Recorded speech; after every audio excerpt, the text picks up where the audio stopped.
Kaixo ikusentzule eta ongi etorri Zurriolako Butaka programara. Bosgarren eguna bizitu Donostiako zinemaldiak eta benetan berezi izango da gaurkoa euskarazko zinemarentzat.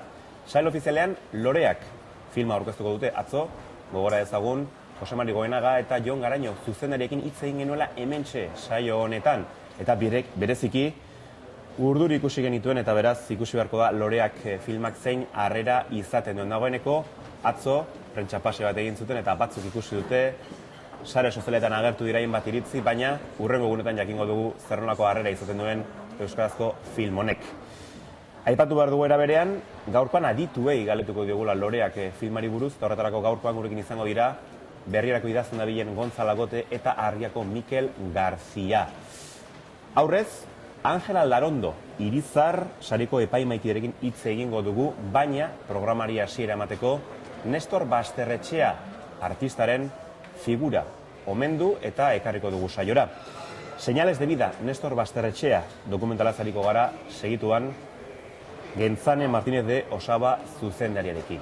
Horiek horrela, obrena hastea dugunez, bagoaz.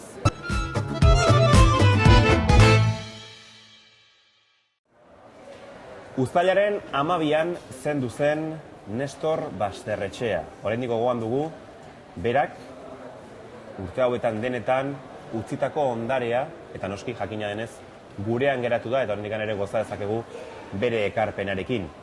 Horri buruz, dokumentala ere egin dute, bere hitzak jasoz, bere hitzekin josiz, Señales de vida, Nestor Basterretxea izeneko dokumentala. Lan hau, Gentzane Martínez de Osaba eta Alex García de Vicuñak egin dute, eta zuzendarietako bat gurekin dugu hementxe bertan, Gentzane bera. Kaixo Gentzane eta ongi etorri. Bueno, hasteko, zinemaldiko irekira ekitaldia Nestor Basterretxea gogora ekarri zuten, aipatu dugunez zendu berria delako. Artista gogoratzeko modu on bat zuen dokumentala izan daiteke? Hombre, nik uste dut baietz. Dokumentalean zehar berak egiten du errepaso polita, bere bizitzari eta baita gure istorioari, hau da, 89 urte eta hainbat eta hainbat bizipen izan ditu, gure herrian gertatu denarekin batera joan diren, bai, Gerra Zibila, gero, bueno, hainbat eta hainbat gauza, beraz nik uste dut baietz badala momentu polita oroitzeko eta bai, ona ekartzeko berriro. Asko grabatu zenuten, bai. Asko egon zineten Nestorrekin.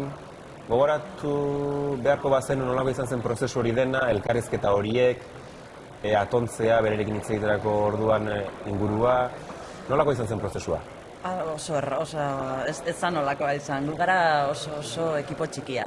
Normalean horrek baimentzen du nolabait, pertsonaiari hurbiltzea, ezta? Beraz, gu ginean Ales eta Bilok, eta gero Jose Mari Argoitia ibili dela redaktore moduan bai, eta gu hirurok joaten ginen bere etxera, eta hasiera baten, geunden pixkat urduri, genekien zer nolako harrera izangoen honen, baina, bere etxeko ateak ireki, eta, berekin egon gara, bai bere sukaldean, bere gelan, edo non, beraz, izan da oso erraza. Beraekin lan egitea, egia esan, eta oso gustora aritu gara gainera. Nola gogoratzen duzu grabazio horietan Nestor Basterretxea, zuekiko, nolako harreman, nolako giroa sortu zen zuen artean? Oso lasaia, beti egoten zan bromak egiten, eta ez dakit, nik uste ez genuela espero, holakoa izatea. Azken finean bera, ez dakit, igual presentzia edo ez dakiteko olako aura, ez dakit nola esan. Eta pentsaten genuen, igual pertsona serioa edo izango zela, eta kontrakoa gertatu zen, ailegatu gara, eta zuzenean bromak egiten, eta perfecto guretzako. Eta nik uste dokumentalean ikusten dela, morea eta bere izara nolakoa zen. Askotariko gai ez hitz egin zenuten elkarrizketa horietan, eta aipatu behar duguna da, noski, adibidez, Amalur filmarekin gogora ekarri zuela, zen zinemarekin ere lotura izan zuen Nestor Basterretxeak. Nola duzu gogoan hori? Alegia, zinemari buruz hitz egin zenutenekoa? Justo gainera, Amalur dokumentala, hemen estainatu zen 78an pentsetan dut, eta kontuan izan garai horietan, politikoki hemen batzegoela nolabait egoera ezagin nola esan, arraro edo konbulso bat, orduen. Hemen esteinatu zenean filmea berak gogoratu zuen, nola izan zen itzugarria, porque kalea zegoen jendez gainezka, jende pilo bat, ezin zala antzokira sartu, filmean aitzuela ikusi, eta berak goratzen zuen, ez dakit, entusiasmoarekin edo oso emozionatu zen.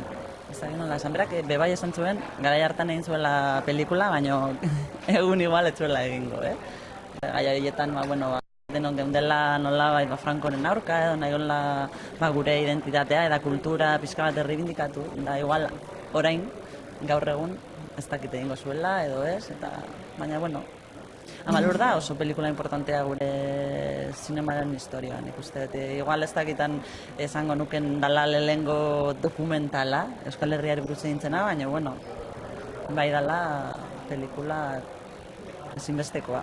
Bai, zalantzarik gabe. Zure bemenarekin, irudi batzuk ere ikusiko ditugu, trailerra ekarriko dugu, Señales de Vida dokumentalarena, zeren pixkat ere ikusentzulei eskainen dizuegu, nolakoa den edo zer topatuko duzuen dokumental honetan.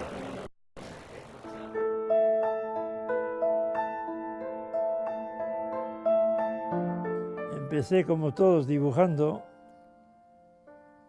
luego pintando, luego evolucioné hacia la escultura.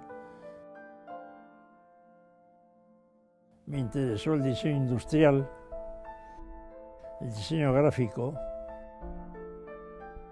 el cine, la fotografía experimental, la arquitectura.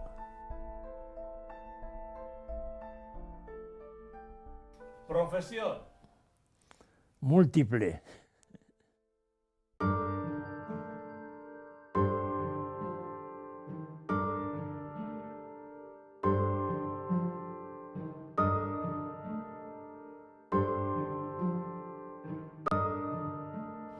Yo quisiera vivir un poco más para ver si soy capaz de superar esto. Pero es verdad que estoy en un momento que ya sabría hacer otras cosas, ya sabría hecho muchas cosas.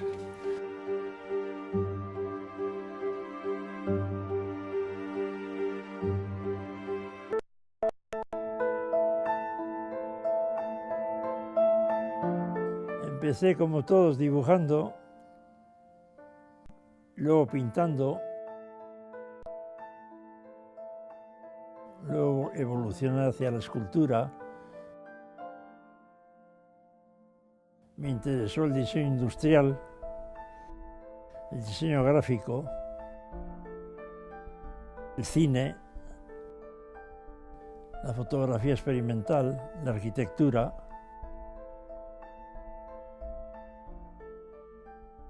Profesión. Múltiple.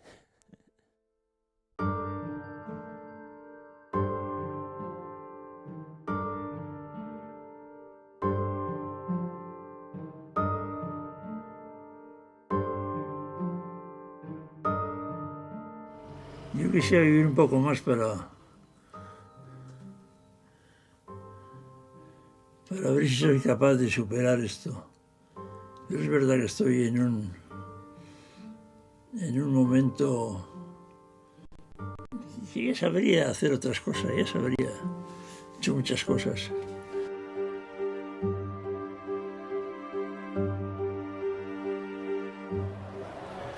Hemetxe jarraitzen dugu Zurrolako Butaka, hobeki esan saioan. Aipatu behar dugu, protagonista Señales de Vida dokumentala dugula, berriki trailerra ikusi duzue, eta horri buruz ari gara González Martínez de Osobarekin hitz egiten. Aipatu behar da, Basterretxeak, Bilboko Arte Ederretako Museoan erakusketa bat badela, bera jarritakoa. Basterretxea oso pozik zegoen erakusketa horrekin. Ez da, eta hori gainera hori islatzen duzu dokumentalean. Bai, nik uste izan zala, ez da lehengo aldia, baina bai komisario batekin egiten zuen alan.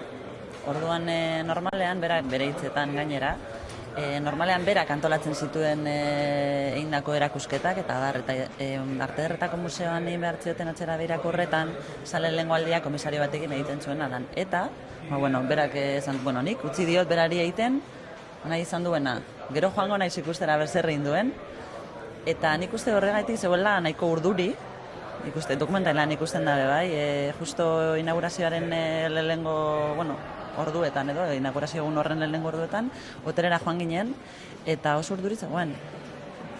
Garrituta, klaro, zenbat erakusketa egin dituzu. Eta orain diza oso urduri? Bai, urduri, oso urduri. Eta bai, zegoen ilusioz beteta.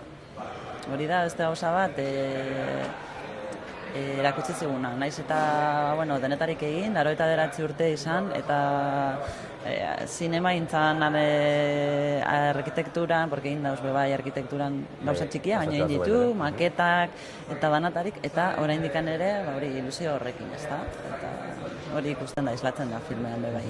Naipatu gara baita ere, gaur, taldea agertzen dela dokumentalean, zer garrantzia izan zuen bere garaian eta zer garrantziaren noski Basterretxearen ibilbidean? Bai, gaur taldea dudarik gabe, gure kulturan gaur egun importantean diren hainbat eta hainbat izen agertzen dira. Egun arte, Jorge Oteiza, bebai agertzen da dokumentalean zehar, zer nolako erlazioa mantendu zuten, oso lagunak ziren. Gero Txillida, Mendiburu, Balerdi, Sistiaga bera. Orduan gaur taldean ikuste, ezinbestekoa zela gaur taldeari buruz hitz egitea. Eta horretarako, sortea eduki gendun, eta Jose Antonio Sistiaga, etorri zen, urbildu zen gurekin hitz egitera. Eta ezinbestekoa zen, esan nahi dut gaur taldeari buruz hitz egitea, eta dokumentalean bai, dauka bere tartetxoa. Basterretxearen ondaria hartuko bagenu bere osotasunean, zerri emango zenuke garrantzia alegia, zer da gehien baloratu edo gehien gustuko duzuna bere ondaretikan, berak utzitako horretikan? Hori galdera zaila da, Baina gustitzea eskatuko dizut. Nik uste, Amalur, hori seguro. Gero, bain dituen logotipo eta hainbat gauza, nik uste nahi gabe, gure eguneko bizitzan, barneratu ditugu, ez dakit dire seguro, baina ez gara konturatzen benetan horiek artelanak direla, bai. Hainbat eta hainbat, ez dakit, atzera behirako horretan, kartelak zeuden, por ejemplo, eta egin ditu pilo bat kartel, eta kartel horiek egon dira gure kaleetan, hormetan, eta bat lekuetan jarrita, eta batean ikuste dituzu museo batetan, ezta? Hori bai, nik uste diela, favoritoenetako baina ez dakit. Oso zaila da, porque bai diseinu industrialean aritu da gutxi, baina gauza interesgarriak bai egin ditu, ez dakit. Dudarik gabe Amalur. Eta gero, logotipoak eta bai, esango dut. Ez zara gehiagi guzti, baina guzti zara eta ez da gutxi, hori aipatuko dugu. Zaila da. Noski dela, zaila. Aipatu barra noski baita ere, dokumentala beste jaialdi batzutan izan dela, esaterako Zinebin. Zer harrera izan du orain arte, bai Zinebin eta baita ere eskainetako beste lekuetan? Bai, egin genduen prestreinaldi bat Zinebin, azaroan, pentsetat, espandago oker. Eta, harrera oso ona izan zen. Egia esan, guretzak importanteena zen familia eta Nestor bera nola hartuko zuen, zer nolako iritzia eukiko zuen. Eta, familia asko, eske gainera asko dira, hurbildu ziren.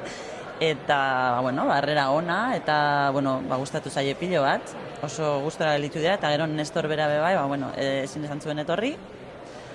Baina, telefonoz deitu zigun, eta, oso gustora, eta izatez, kuriosoa izan zen, porque, eta noiz grabatu duzu, ez naz akordatzen. Jo, karo, Nestor, eski joan gara zuretzera, ez da izen bider. Eta horren, horrera generalean, ona, gaur estainatzen dugu hemen zinemaldian, eta, Ebatu horra gaur eta bihar. Gaur eta bihar, bai. Eskainiko dela Donosteko zinemaldian.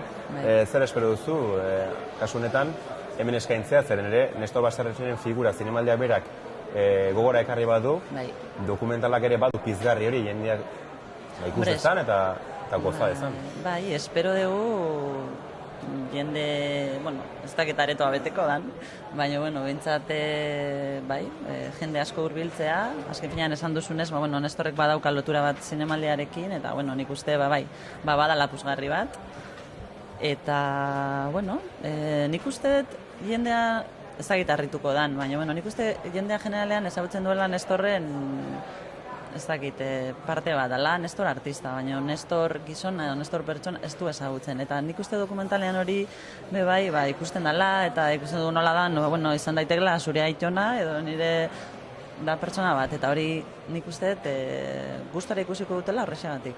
Egongo dagoelako parte bat, dela, bueno, da nahi dauenak arteari buruz errepaso bat egin ederto, baina bai, nahi dauenak ikusi pelikula bat, gizon bati buruz bebai, eta bere dudak eta galderak eta barre nola entzuten dituen, aukera daukala bebai, eta, bueno, espero dugu ondo joatea, behintzat.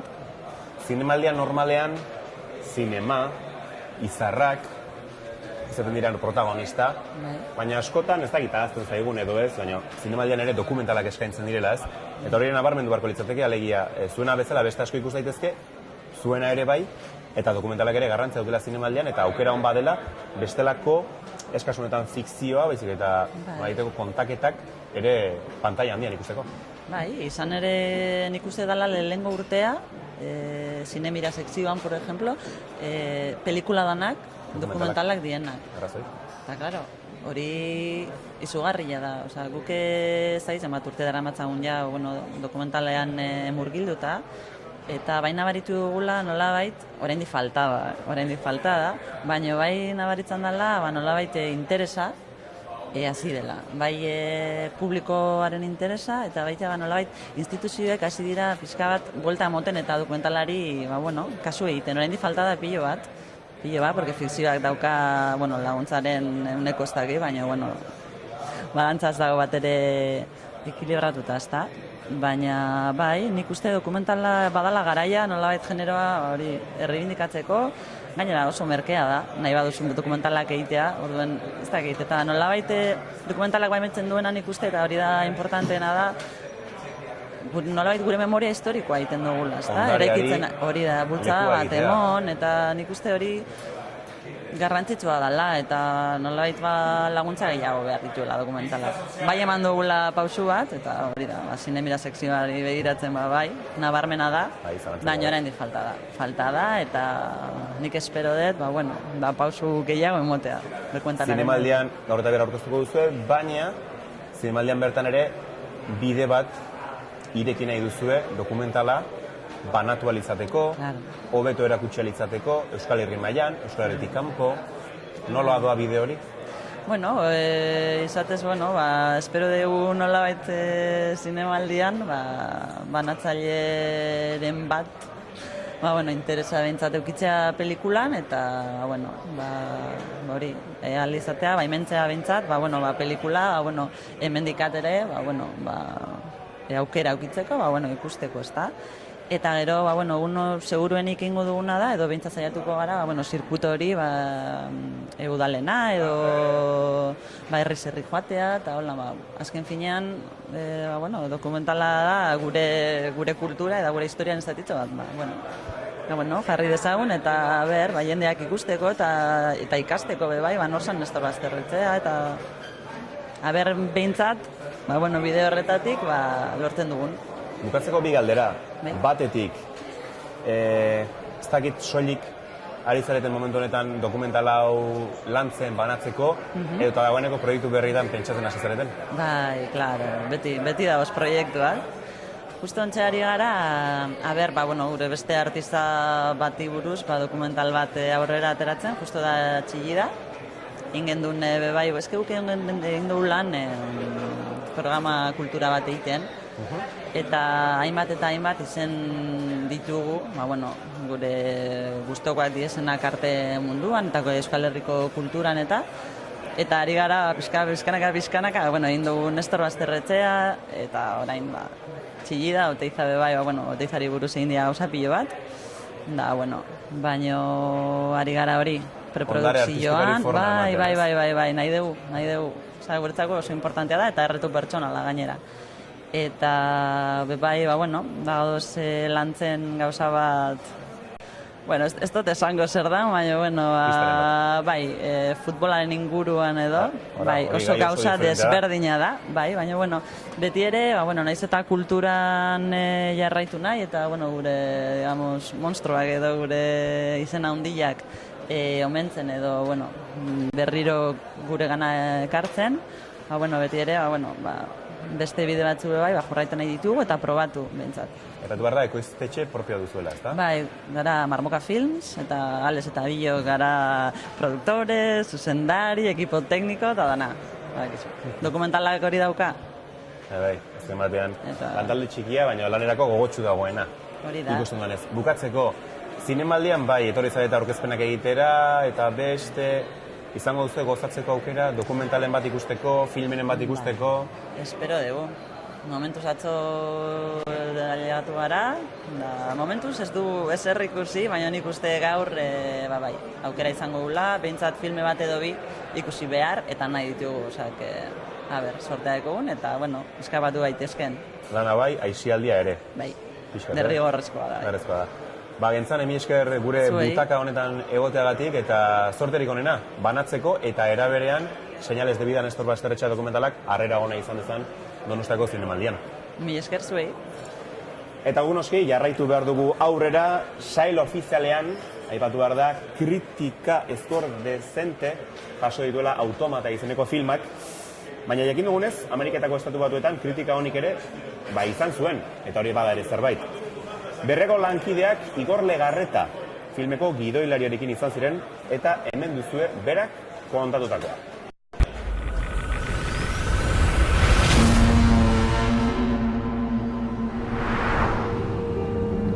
Next Monday is a new moon. My sister says I'll give birth then.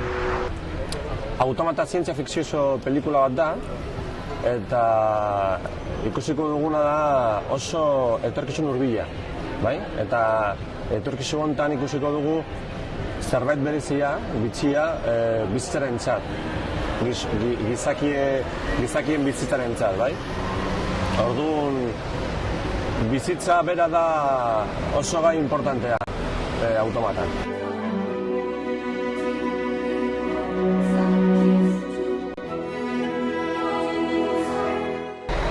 Gabe zuzendaria, Gabi Bainez, etorri zen bi horriekin, bai, ideiekin, bai, ideia nagusiarekin, oso idei argiak, bai, zitzuen, eta Javier Donatarekin, eta biok hasi ginen lan egiten gidoian, eta, egia zanez oso nahiko desente eta nahiko erresa izan zen idaztea gidoia, bai? Gero dirua aurkitzea beste historia zen.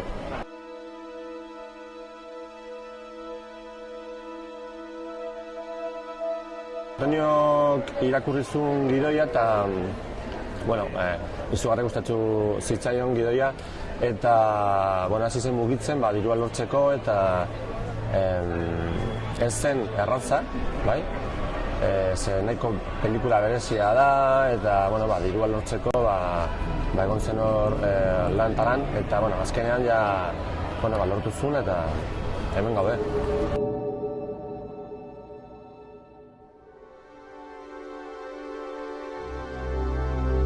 Idazten ari naiz Oskar Santosentzat, bai? Eta daukat beste proiektu bat pertsonala zuzentzeko, espero dut urrengo urtean egingo dugula, luze metraia, eta, egora ez da hain ona, baina zaiatuko gara.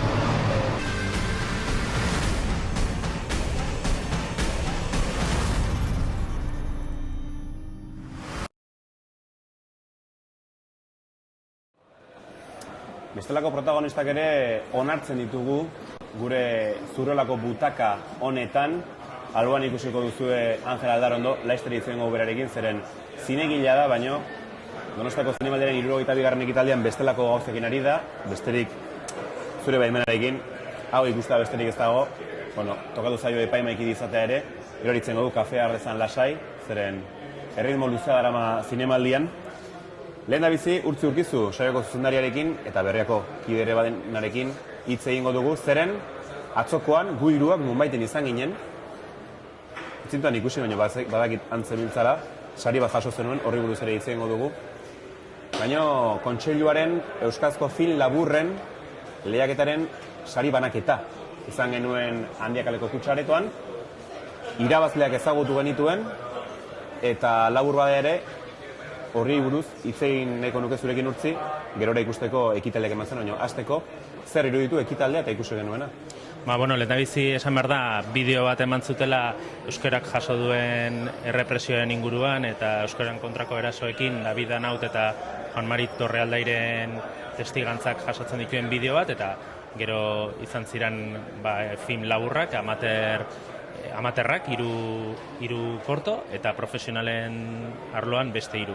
Eta esan dezaket, gehien gustatu zitzaidana izan zela profesionaletan saria irabazi zuena, Koldo Almandozek zuzendutakoa, Garai Berriak, eta beste, korto hortan bada beste baten bat parte hartzen duna korto hori egiten, ez dakit ezautzen dugun, edo epaimaia dan, edo zer dan? Bai, ni naiz. Zu eta Aritz Elizegi. Bai. Hirukoa. Burrozko hirukoa. Bai, bat-bateko gauza izan zen, genuen beste proiektu bat, asko zerea handiagoa zena, baina nik ez nuen astirik, lanaren kontua itxik. Eta erabaki genuen nola azken momentuan zerbait aurkeztia, eta egun baten egin genuen. Eta, izugarrizko saria izan da. Bai, aipatu barrena da, sari banaketan, batez ere profesionaletan, 3. saria, 2. eta lehenengoa, 3. hasita iraupena laburtzen doala. Eta laburrena irabazlea dela, 2 minutu inguruko filma ez dago aurreratuko zen. Minutu bat. Kredituekin 40... Bai, ez da minututik pasatzen. Ez da minututik pasatzen, Keba. Niri orduan duzai, zitzaidan. Posible da, bai, el negociadoren bizkate ritmo hori nordikoa edo erabiltzen du baita, posible da, guztegi egitea. Aipatu dugu Garai Berriak izan zela profesionaletan irabazlea, egunero, amateur mailan, eta justu, Irutxuloko Hitzako lankideek, bideo bat prestatu digute, atzokoaren laburpena eginez, eta hemen duzu.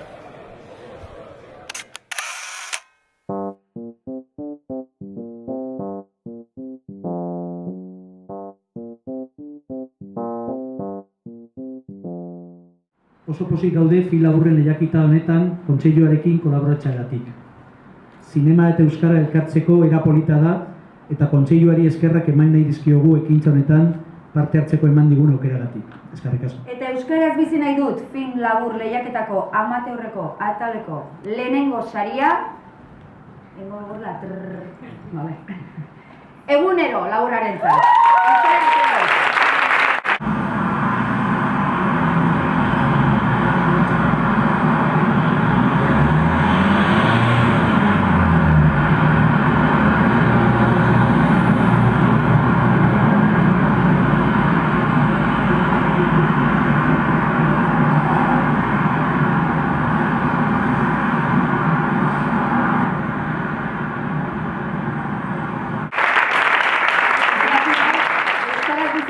Film labur lehiaketako profesionalen ataleko 3. saria.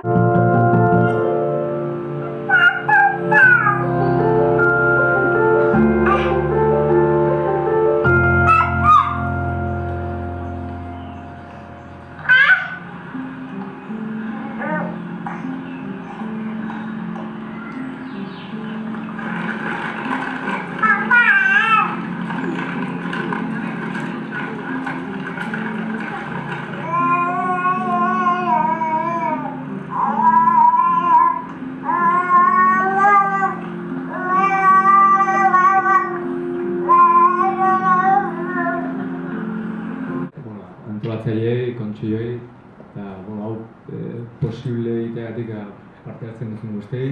Eskerrak eman baita ere nire alaba txotxikeri hor dagoena. Gure protagonista txikia.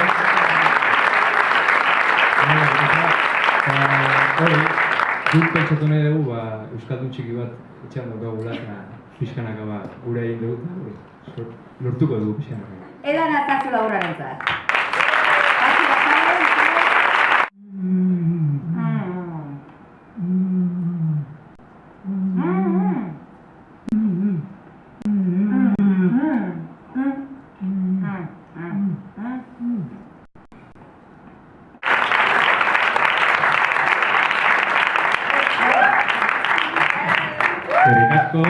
talde osoari.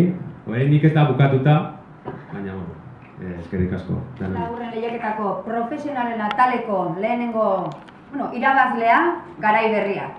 Koldo Armandoz? Errepidezaren nagusia nola dago, Ester? Kontuan izateko hainbat puntu ditugu, lehenengoa 73 autobidean Lapurdin bideatu pasatuta berehala Irunera bidean gogoratu. Istripua gertatu zela, aipatu baitere.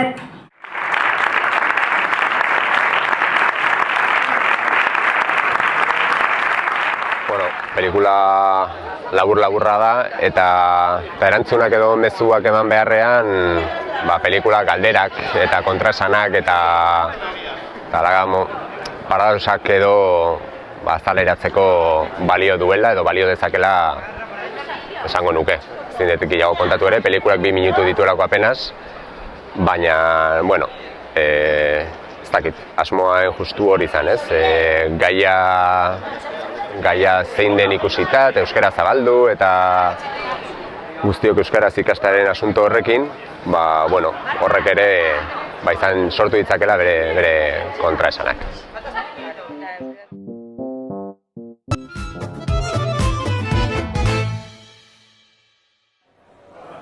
Hortxe zenuten, Kontseiluaren Euskarazko Film Laburren lehiaketaren sari banaketak eman zuena, eta ikusiko zenuenez, Martxelo Otamendi eta Jose Luis Rebordinosekin sari bat ematea egokitu zitzaidan. Halako gauzak egitea ere tokatzen zaigu Hamaika telebistan, baina bitxia da, baina argazki benetan desorekatua, ez dakit Angelek zeiritz izango da, baina nahiko desorekatua. Albo batera utziko dugu Kontseiluarena eta guazen bestelakoetara, aipatu behar dugu, epaimaikide izatea egokitu zaizula, ez dakit saio honi eskeri izan den, zuri bilbeari eskeri izan den, baina oantxutziko hitz egiten. Bestela arrankatuko zateatzak geldituko. Aipatu behar da, esperientzia diferente bat dela, askotarikoa, ez bakarrikan filmak ikusi behar dituzulako, leku askotara sartu zaitezketelako, nola doa epaimaikide izatearen rola? Kriston luxua da, izugarria benetan. Nik ez dakit nork hautatu nahu, baina benetan eskertzekoa da. Ze, aurten tranquil nabil, azken urte honetan beti lanian ibili naiz eta beti korrikan eta denborari gabe benetan zinde asko sartzeko eta guain kriston aukera izan da, ez? Bakarrik 6 film ikusi behar ditut eta bat aukeratu, beraz, eta hori zaritzea gaina, ez? Nitzako ez dakit oso politxa da. 6tik zenbat ikusi dituzu?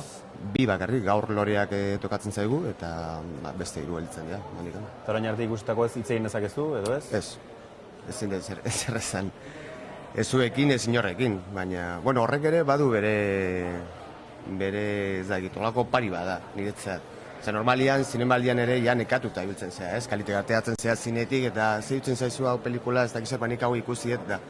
Ezin dut olakorik esan, beraz, beste kontu batzuekin eritzen gara eta hori ere eskertzeko da, benetan. Aipatu behar da, Irizar saria emate egokituko zaizuela, zinemaldiko gala nagusian. Bai. Eta uste dut zurito bat zaizuela sari hori ematea. Bai, hala da. Ikusten zara Edurne Ormazabalekin batera holtza gainean? Bai, zehitxik ez. Dagit urduri jarriko naiz, beti jartzen ez. Nire arazo berdina izango duzula. Eta da, buru bat atako dizula. Baina normalian ez olako 2 mai oten di, 2 atril edo. Eta aurkezleak oten dira, usteot, eskumatera edo, beste alde batean oten dira. Zu agertzen za eta bakarrik zaude, bertan. Morron simetrikoa da izango, ez? Ez, hori usteot ez dakit. Ez dakit zer esan. Baina ez, normalian zu bakarrik oten zea hor zari ematen.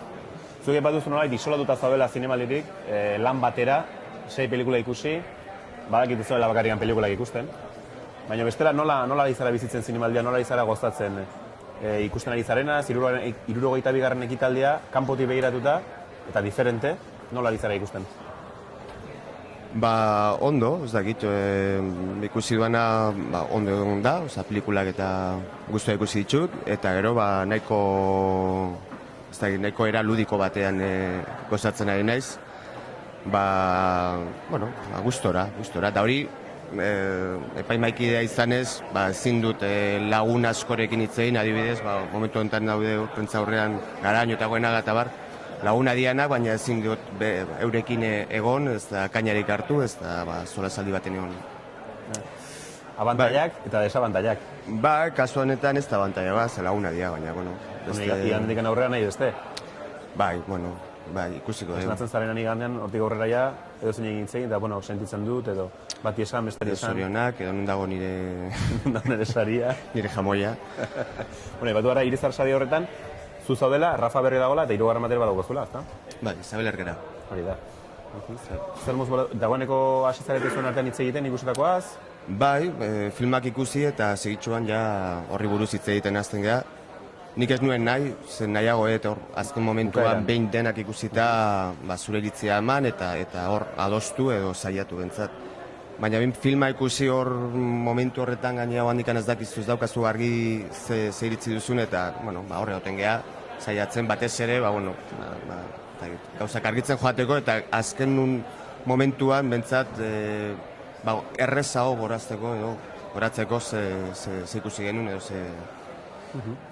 Atxeren emango dizut, urtze egingoaz, nahiz eta Leicester segian tokatuko zaizun, izan ere, kimuak sailari buruz hitz egin behar dugu, beti bezala, zinemaldian aukera duzkagu euskarazko batzuk, eta orokorrean film laburren nolaiteko bilduma hori ikusteko, zer nabarmenduko genuke aurten urtzi, zen dagoeneko zuk ikusita dituzu? Bai. Esan dugu nola Almandozek ere zizun kontseiluaren lehiaketa, eta Almandozen beste pieza eder badago, egia esan Kimoaken aurten, Hubert Leblonen azken hegaldia. Zertzai luzeagoa? Bai, baina dokumental labur moduko bada, idazka irudi zarrak, argazki zarrak, eta animazioa baita ere oso ederra, eta oso gomendagarria. Hurrengo egunetan ikus daiteke, eta baita ere altza eta antiguoko emanaldiak ere hor izango dira, ostegun da ostiralean. Mandozen beste pieza... Postprodukzio, polita daukala eta kreditu polita dituela, ezta? Angelenak hain zuzen, baina... Hori da. Baina, bueno, ez diogu ja lore gehiago botako Angeli. Baina gaur loreak eguna da. Gaur loreak eguna da. Bai. Orduan loreen eguna da. Zepolitxa. Ega darondo. Ez nire programa ematen du honek, ja, ez? Bai, maidazu programa. Zuzara protagonista. Bueno, koldo izan behar zan, berez, baina, bueno. Lasai izango du denbora bererik nitze egiteko. Bale. Orduan nire momentua da. Bai. Baina, bai, aipatu duzu koldo izango dugu 27an hemen Zurrelako butakan, hementxe izango dugu bai kort horretaz eta beste gauza batzutaz hitz egiteko. Gero beste film labur bat ere oso ikusgarri dituze dana izan da Asier Altunaren Soroa. Dago bardeetan batuta eta irudia oso indartsua. Otoizaren olerki batean oinarrituta dago eta egia esan pantalla handian olako korto bat da deigarria eta iruditzen zait nazioartean ere atentzioa deituko dula, ez dauka elkarrizketarik eta orduan edozein lekutan proiektatzeko modukoa. Gero beste film labur bat ere zabaltegin ikusi daitekena egunotan da Aitor Arregiren Zarautzen erosi zuen eta horre Nagore Aragonburu aktoreak egiten du sekulako interpretazioa, asko gustatu zaigun Nagoreren papera eta larunbat arratsaldean gaina gonbidatu gintuzten festa txiki batera, kortoaren festa txiki batera eta han jakin genuen anekdotatxo bat, justu korto honekin lotuta. Kontatuko izut? Bota. Korto hortan Nagore da dendaria, arropa denda badauka eta dendaria kasualidadea, errealidadean ere oain Grosen Nagorek omen dauka arropa denda bat duela gutxi hartu duna eta beraz fikzioa eta errealitateak bat egin dute kasu honetan. Askotan gaina bat egiten dute eta hori bitxia da, ez? Ikusten zuen bezala Angel, ez zara bakarra festetara juten dena. Baina ni atzo ez nintzen bat aplanera jun, lan kontuak eta izan genuen atzo nahiko egun mugitua eta hurrengo egunetan ere goiz jaiki behar dugu, badaukagu zeregina eta atzo ez nintzen bat aplanen izan. Angeli pasako dugu hain nintzen. Festak ere ondo orduan esan dugu, ez? Ez, oso gutxite, ez. Atzokua, bakarrik, zepestetara zinez joan. Zagor, adibidez, Moriartiko jaia zan, Zarautzen erosi nuen, eta ezin naiz horra ertu, gaur ere loreaken jaira, ezin naiz hartu, beraz. Hori ezin zera, profesionala zarelako. Hori da. Bai, benetan, serio jartzen naiz. ez izin dut, eta, bueno, tamalez. Baingo duguna da, zuebiokin dagoeneko bukatu, esanez, ahal duzun bezain beste gozatzeko ikusi barrituzun 6 filmak eta guapo jartzeko larunbateko galarako. Saiatuko naiz. Saiatuko za, ezta? Kamiseta hori aproposa iruditzen zaita adibidez. Bai. Daukat beste bat, Daukazu beste bat? Prest? Momentuz bai. Gero damutuko naiz eta ez dut eramango, baina... Eta urtzi urgizuri ere bai esan, eskerrik asko gorkoan ere bina bardura horiek egiteagatik eta tira. Jakina da, igandera bitarte horrendik ere hitz egiteko aukera izango gula, ezta? Animo zure Inexi. Bai. Eskerrik asko, eta guk gurean jarraitu behar dugu izan ere, beste erreportaje bat ere prest dugulako. Aipatu dugu kontseiluak ekimen berezi bat egin duela euskarazko zinemari tartea eskaintzeko, ez? Lehiaketa horrekin film laburrena. Baira berean, Bagera Euskara Elkarteak, Donosteko Euskara Elkarteak, euskarak zinemaldian eta oro har euskal zinemalduen presentziari buruzko lanketa bat egin du eta horri buruzko erreportajea prestatu dute Irutxuloko hitzako lankide. Hementxe duzu.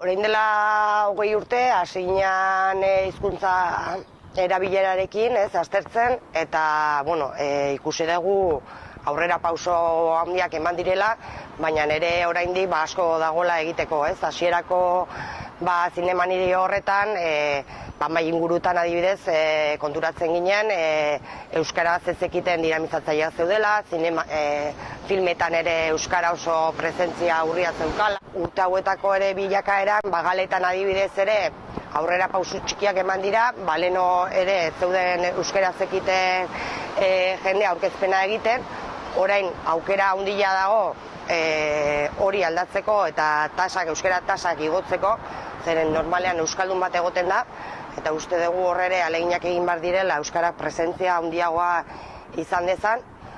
Eta ere euskara zinemaguna egun bate bakarrea zen, eta hortikan pasazan zinemira izatea, eta hor ikostete euskaldunek eta aukera daukate beraien proiektuak aurkezteko, baina ez da bermatzen euskaraz izango direnik. Osea, bai hemen bertan produzitutakoa diela edo bertatuko zuzendariak direla, baina konturatzen gera gazteleraz produzitutakoak ez dituztela azpidazten edo holako kontuak. Positibotzat ere, zuzendariak konpromesua hartu duela euskaraz ikasteko, ari da, nabaritzen dugu ere prentsaurrekoetan, saiaketa egiten duena, gelditzen da gehien bat agurretan edo, baina pixanaka ere, aurrera pausuak eman daitezkela uste dugu. Txunoetako beste bat da filmen azpidatzia, filmak euskaraz esaten dugunean, dira azpidatzitako filmak sartzetu barruan, bikoiztutakoak eta produzitutakoak euskaraz. Esaku berean sartzen ditugu. Gainera zinemaldi honetan, normalian izaten dira berezko hizkuntzan proiektatutakoak, eta gehiengoak azpidatziak daude ingelesez edo gazteleraz. Hor oso urria jarraitzen duela izaten, naiz eta aurrera pausoak ematen ari dira, esan duten bezala. Gauza da, ez direla ere sail guztietara zabaltzen. Sail batzuetan badaude, baina beste batzuetan ez. Laburmetraien inguruan, iaz kontseiluarekin batera, hitzarmen bat egin zuen zinemaldiarekin, eta hori, euskaraz bizi nahi du lelopean edo, laburmetraien lehiaketa egiten da, aurten 2. urtea izango da, eta hori ere oso positibotzat jotzen dugu. Eta aurtengo aurrera pauso oso handitzat hartzen dugu, sail ofizialean Loreak filma izango dela lehen aldiz, euskaraz izango dana. Mai inguruetan oso eskasa da euskara, ikusi dugu aurrerapen oso txikiak ematen direla, gainera euskaraz galdetzen denean normalean gaztelerara ere itzuliak izaten dira galderak, beste hizkuntzetan gertatzen denean ez dana ematen. Hori da, hemengo ohitura deguna, Bagerak behintzat horrekin puskatu nahi duena. Gero filmetan ere ikusten dugula gutxi diela euskaraz azpitatzetakoak, baina bai baduela ere konponbide bat, erakundeek eta sinestuko balute euskara sustatu behar dela jaialdi honetan, inbertitu zezaketela diru gehiago horretan, eta uste dut oso aurrerapauso handia izango litzatekeela zinemaldiko filma gehienak euskeraz irakurri kasu honetan alizateke. Azkenik hori gonbidatu nahiko genituzke herritar guztiak behaketa hauetan laguntzea, zeren oso garrantzitsua da ahalik eta datu gehien biltzen baditugu, txostena osatzerako orduan lagungarria delako eta ere presio hori handiagoa izan da.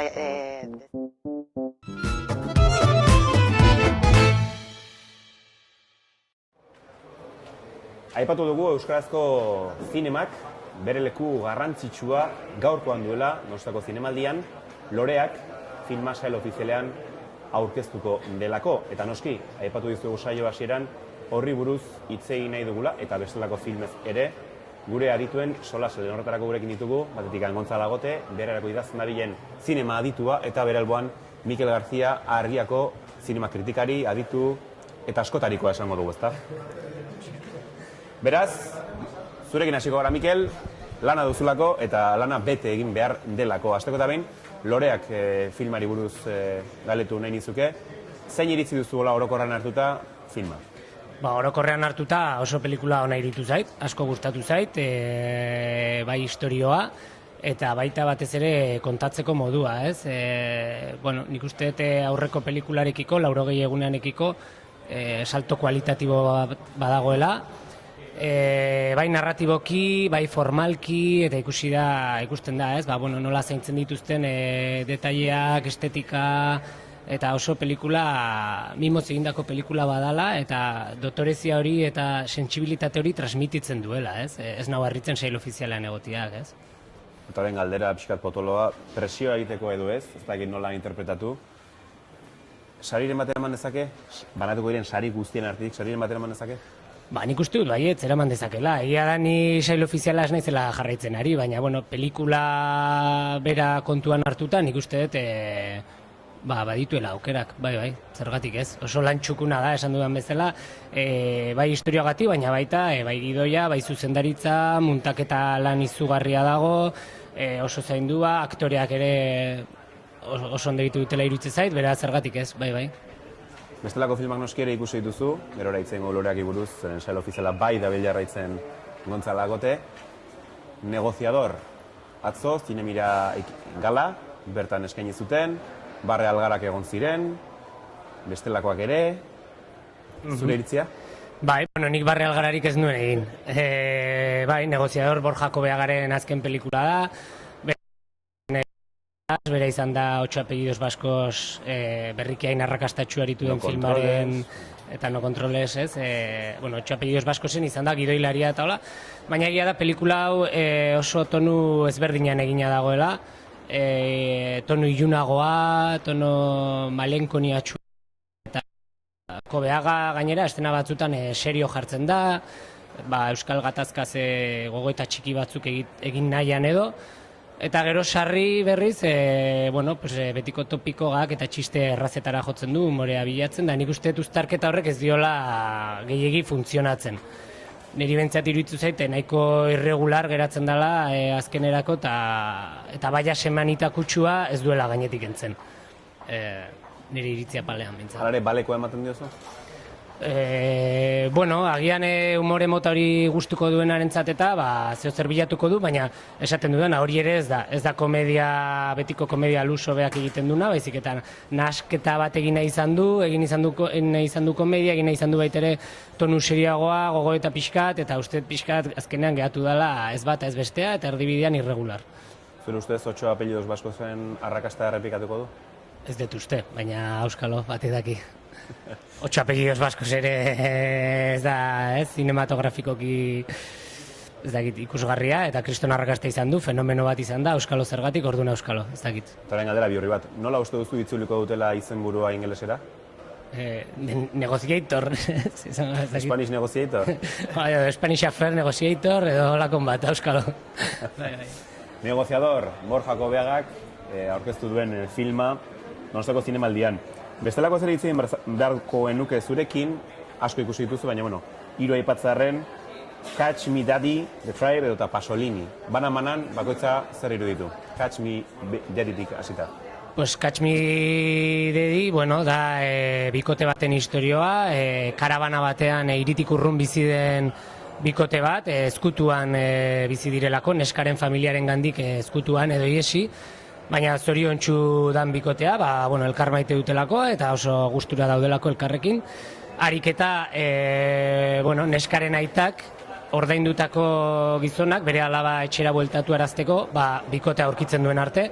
Eta orduan hor zuzendariak murgiltzen gaitu gau amaigabe batean, iesaldi bat dan gaua, eta erakusten dizkigu batetik bueno, iztariak edo bikotearen atzetik dabien harrapari hoien personaia ilun eta oso interesgarria dianak, eta beste batetik bikotearen eskutik garamatzan nolabait, eta itolarri hori sentitzen dugu bueno, iesaldi horrek sortzen dien ezigin egoina, beldurra, kezka, eta egia esan asko barneratzen zea pelikulan, tensioa eta erritmoa handia dauka, eta bueno, bukaerara arte, hasieratik bukaerara egia da ikuslea butakara itxetxita daukala nolabait, harrapatuta mantentzen duela, bukaera ere impactantea da, eta nik uste oso lantxukun egin duela. Bai. Hori beraz, gustatu. Bai. Catch Me Daddy izanekoa. The Tribe. The Tribe da, bueno, nerabe gormutu baten istorioa da, sartzen dute gormutuentzako barnetegi batean, eta aurkituko du, bueno, hor oianaren legea dela nagusi eta mafia. Eta hor pixka berak ere egokitu beharra dukanez, barnetiko da gero eta gehiago, mafia horretan, mundu ilun horretan, eta pixkat historio hori kontatzen digu. Da, bueno, gormutuekin egindako lehenengo pelikula, danak dialako gormutuak, personaia guztiak, eta gainea aktorez profesionalak, eta beraz, bueno, ez dago hitzik. Pelikula osoan zer ez da hitzik egiten, baina badaude soinua, badaude kolpeak, badaude oin hotxak, arnaz hotxak, soinua ingurukoa, eta egia da, isiltasuna nagusi den pelikula batean, horiek guztiek sekulako intensidadea hartzen dutela. Orduan, alde horretatik bakarria esperientzia bada, pelikula hori ikuste esperientzia ezberdina, eta gero gainera, historioa bera, izugarria da. Historio oso basatia da, brutala da, dauka prostituzioa, tortura, hilketak, bueno, kontatzen ditu gauza asko, momentu batzutan deserosoa ere bada, esan barra daukan nire pasan adibidez, lauzpagos persona uneri gordinenetako batean, batera atera zirela zinematik. Baina nik uste dut, irauten baldin badezu, merezi duela bukaeraraino geratzea, ze gainera bukaera bera ere oso basatia eta intensidade handikoa da, eta esperientzia bada. Bai, bukatzeko eta labur, zeren demoraz estu zabiltza joan baruzulako, Pasolini. Bueno, Pasolini nik esango nuke, ez dakit, pixka bat epelutzi ninduela. Egia esan, nahiko haure pixkat irregular esango nuke, ez dakit, ideia hona da, nazten ditulako mundu onirikoa, eta, bueno, Pasoliniren azken eguna, errealismoa eta onirikoa, baina ez dakit, gehatzen da hola erdibidean, ni behintzat ez nau konbentzitu. Utziko dugu. Mikel García, eskerrik asko guren izateatik, eta orain Gontzalekin, zure memorekin geratuko nez. Oso ondo, eskerrik asko zuei. Aio. Animo, lan horretan. Bueno, Gontzal, zure txanda. Erritmo beretik abiatuko gara, Loreak. Zuk ere ikusi duzu filma, eta zure iritzia ere jakin edu, noski. Oso pelikula ona iruditu zait. Aurretik entzuna nitun kritika batzuk, edo iritzi batzuk, izan zirelako pase pribatu batzuk, eta pixka bat, olakoetan joaten zara pelikula bat ikustera, jakin minez, baina errezeloz ere, are gehiago euskal pelikula bat izanik. Baina egia esan, saiatu nintzen pelikula aurriritzirik gabe ikusten, eta asko gozatu duen atzoko emanaldian, iruditu zitzaidan oso ongi egindako pelikula, juri gabe egindako pelikula, nik uste agian badaela garaia euskal zinemari, euskal hori kentzeko momentua. Eta oso pelikula, esanen nuke, orain arte gure zineman gertatu ez den gauza bat. Oso pelikula unibertsala, estrapolablea, batzutan hasten zaizuna, normaltasunez, hizkuntza bera ere normaltasunez tratatzen duna, eta orduan askotan hasten zaizu benetan, hau salbuespen bat dela eta euskal pelikula bat ikusten ari garela, ematen du, zinemaldi hontan, sail ofizialean ikusten ari garen beste pelikula bat dela, eta hori normalean edo orain arte ez da gertatu euskal zinemarekin esanen dukenik, salbuespenak salbuespen eta... Egon badaude, baina egia da, sail ofizialean, filman topatzea ez dela ohikoena. Eta sail ofizialetik kanpo ere, esan nahi dut, nik uste pixka zintzoa balin bagara gure zinemaren historia laburrarekin, ez dela olako pelikularik egin, historioa bera oso txikia da, esan nahi dut, iaia anekdota bat da, baina anekdotan horren gainean zuzendarien lortu dute pelikula oso bat egitea, sentimentuen gainean eraikia eta oinarrituta dagoena, eta nik ere nabarmenduko nuke, batetik zuzendariek egiten duten lana, baina gero aktoreek egiten dutena. Nagore itziar eta bi itziarrak. Bai, niretzat sorpresarik handiena Ituñarena izan da. Honetan, oso... Erregistro batzutan izango zenuen? Bai, eta gainera, bere rola oso komplikatua zen, baina benetan transmititzen du pertsonaiak behar duen zakarkeri hori, eta piskat izateko modu zabarra eta batzutan desatxe gina, eta benetan lortzen duzu pertsonai horrekiko halako empatia deseroso bat, ulertzen duzu bere jokamoldea, ez duzu konpartitu nahi, baina lortzen duena da, bere rolean jartzea zure burua eta esatea, Nikolako batean nola jokatuko nuke, eta benetan hori da, aktore batek lortu beharko lukeena. Mikeli galdetu diot, ea zinemaldi honetan banatuko diren hainbat sarietatik baten bat eskura dezakeen, zure ustez? Zaila da, esatea, ez da loteria, baina batzutan, hortikan oso gertu egoten da. Kalitatea aldetik, indikan ez dugu, sail ofizialaren erdian gaude, ez ditugu guztiak ikusi, baina, momentu honetan, buruan dago, tropelean, hori argi dago, ez dakit, gaur ikusiko dugu nola jasotzen duen, bai ikusleek nola jasotzen dute, bai kritika nola jasotzen duen pelikula, baina atzoko komentarioak oso onak ziren behin emanaldia amaituta. Orduan, kalitate aldetik izaten aldu sariren bat, eta bestetik bada ere, nik uste, eta beste faktor importante bat da, zinemaldi hontan askotan eman dena da, nola jasotzen duen etxetik egiten alde presioa, hau pixka futbolean bezala, ez gara futbolero jarriko, baina beti egoten da, zinemaldi guztietan izaten da, normalean hori prentsa espainiarrak egiten du bere filmen alde, baina euskal filmak izan direnean leian ere somatu da, beti izaten dela halako, ez dakit eskuzabaltasuna den, edo bestelako jokamolde bat etxeko filmei begira, eta nik uste ere hori komplexo hori gabe aprobetxatu behar dugula, ze benetan ederra izanen litzake loreakek sari potoloren bat eramatea gure kulturari eta gure hizkuntzari asko manen liokelako, bereziki prestigio aldetik, orduan, eta bestetik ere merezi duelako. Orduan, nik uste komplejo hori gabe aurten horren alde egin behar dugula. Bistan da, gure kritikarei loreak gustatu zaiela. Horrek esan nahi du? Zuek ikusentzulere ikusi beharko zenuketela. Halere, bukatze aldera, labur-labur aipatuko dugu sail ofizialaren jarrepen ari zara egiten, berrirako idazten hori buruz.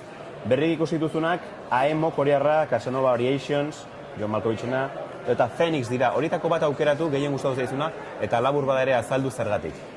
Phoenix dudari gabe, Phoenix pelikula Alemania, eta biurria, eta horre badu arriskua, zen dute. Sinesgarritasunarekin jolasten du sinesgarritasuna du planteamendu sartzen duzu proposatzen ari dena, pelikulatik kanpo geldituko zara hasieratik, baina sinesten balin baduzu eta sartzen balin bazara pelikulan, filmak egiten duena da Alemaniako historia garaikidearen inguruko, gehien bat, bigarren mundu gerraren ondorengo historiaren inguruko berrirakurketa oso interesgarria, ez? Azkenean, konzentrazio eremuetan egon zen jendearekiko zenolako tratua eman diote alemaniarrek, judutarrak izan ala, ez? Zenolako tratua, eta nola bizi izan duten haien historian horren traumatikoa eta horren importantea izan zen gertaera hori, ez? Orduan, pelikulak proposatzen duena da, horren gaineko berrirakurketa kritiko bat egitea eta esatea. Eta esaten duena da, oazen posible bada, oazen berriro historia aztertzera, eta historia zerotik ez balin bada, baina oazen berriro abiatzera eta horren gainean idaztera, ez? Eta oso pelikula erra da, emakumezko aktorearen interpretazioa protagonistarena bikaina da, eta nik ere, loreak ekin esan dudan moduan, nik ere tropelaren buruan jarriko nuke dudaria. Bukatzeko, tropela aipatu duzula, sail ofizialeko filmak orain arte ikusi duzunak ikusita, loreak ikusten duzu goikaldean? Bai loreak, bai Feniz eta The Drop estatu batuarraren.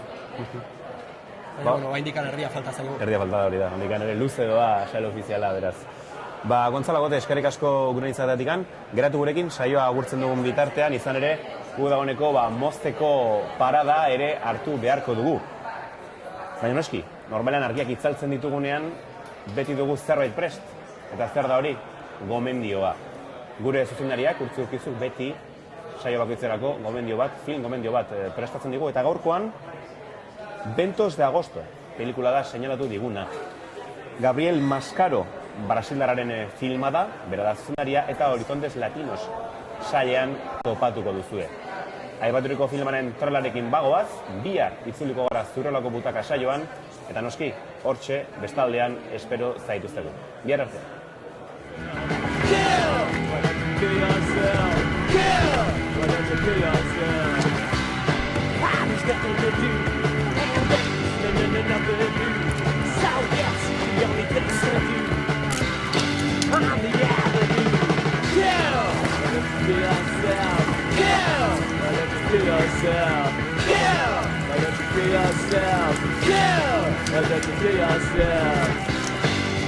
You know the score, and you don't wanna wait for war. Cause life, it just seems a bore, and you don't wanna know